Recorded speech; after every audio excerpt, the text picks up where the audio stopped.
Hi, how you doing? And welcome back to another video on the channel. What we have for you today is a video discussing 5 potential Premier League teams you should be targeting players from at the start of the season in order to maximize your points for Fantasy League. If you are new to the channel, please do subscribe. Any likes, greatly appreciated, especially for a channel our size that's trying to grow. And let's get into it. So the first team that we're looking at targeting here is Aston Villa. Now, whilst they look like they've got a couple of tricky fixtures, they had some tricky fixtures towards the end of last season and they did quite well. Aston Villa are one of those teams that I do think can continue the momentum from the end of last season to the start of this season. If you look at Unai Emery's impact from when he joined autumn last year and he was able to turn it around, imagine what he's going to do with a pre-season under his belt as well, working with the players, making sure that he's had another transfer window to get out any players that he maybe doesn't see a use for, and to add in any other players that he thinks would benefit his team. He's also got a few players returning from injury as well that Villa did sign last summer that would really bolster at least the squad when they get into Europe. I wouldn't necessarily be worried about European fixtures early on in the season. I think just go for those Villa players because they are like a hot team that could continue that form early on. The next team we're going to discuss is Everton. And whilst they've had a really sort of rubbish few seasons, to be honest, Sean Dyche, like Unai Emery, has had that pre-season now where he can get in players that he wants. He can work on the team shape, work on the system, and they are somebody that I think could do quite well. The fixtures initially are pretty good. Fulham, Wolves at home, Sheffield United away throughout the first four. They're a team that I would consider getting at least a defender or maybe even Pickford from because they're good prices. And I think you could have them in your team or your squad as a rotation piece that could come in for the fixtures that are going to be favourable for them. The next team we've got is Man United. Now, a little bit less, or a little bit more obvious, should I say, than the other two teams we've had.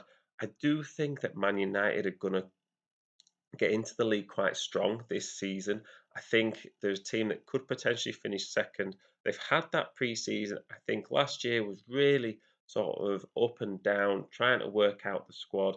I think Ten Hag's got his system in place. He knows what he wants. They've added a couple of good players into key positions on the pitch, and the fixtures look good as well.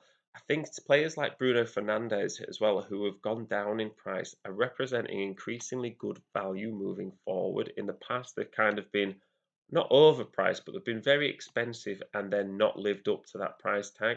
Whereas this season, I can see some of their players, really meeting that price and then exceeding it during the season.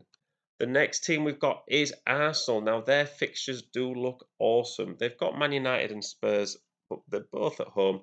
And in those games, Man United and Spurs also have to play Arsenal away. So if you're to look at that from a Man United and Spurs point of view, you say, oh, Arsenal away, that's a tough game. Well, then you can't have it both ways, really, if you're going to then look at Arsenal's players as well. So I do think Arsenal have great fixtures. I think, whilst they're in Champions League, the Champions League shouldn't take into effect until a few game weeks into the season as well. But Mikel Arteta, he knows his squad. He knows the players that he wants to play. You know that Saka's going to play. You know that Martinelli is probably going to play no matter what. Players like Jesus, you can get them into your team without the real risk of rotation, I believe. And I think they are a team that could hit the ground running at the start of the season, especially with those first 3 game weeks. And it's going to be like last year where players will then rush to get these fantasy league players into their teams. The final team we've got for today, and it's probably no surprise to anybody, is Man City. Now, I think we've discussed it a couple of times in previous videos. Somebody like Haaland, whilst he's 14 mil, I think, well, what price would you have to pay for him to not be in your team? If he was 16 mil, you'd probably still get him in your team. So therefore, he represents good value, especially if you're going to captain him and he's going to be getting double his points.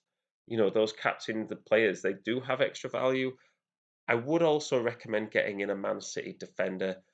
Ruben Diaz, maybe John Stones, someone that's guaranteed to play. Edison as well at the start of the season should be a shoe-in for appearances because the teams they've got and the games they're playing, you wouldn't really expect them to knock loads past Man City. Even Newcastle, it's at home, and Newcastle weren't necessarily well known for scoring lots of goals throughout last season, consistently at least. So I do think a Man City defender is definitely worth your time getting in that team. And of course, you've got Haaland as well. So yeah, that's the video for today. If you are new to the channel, please do like and subscribe.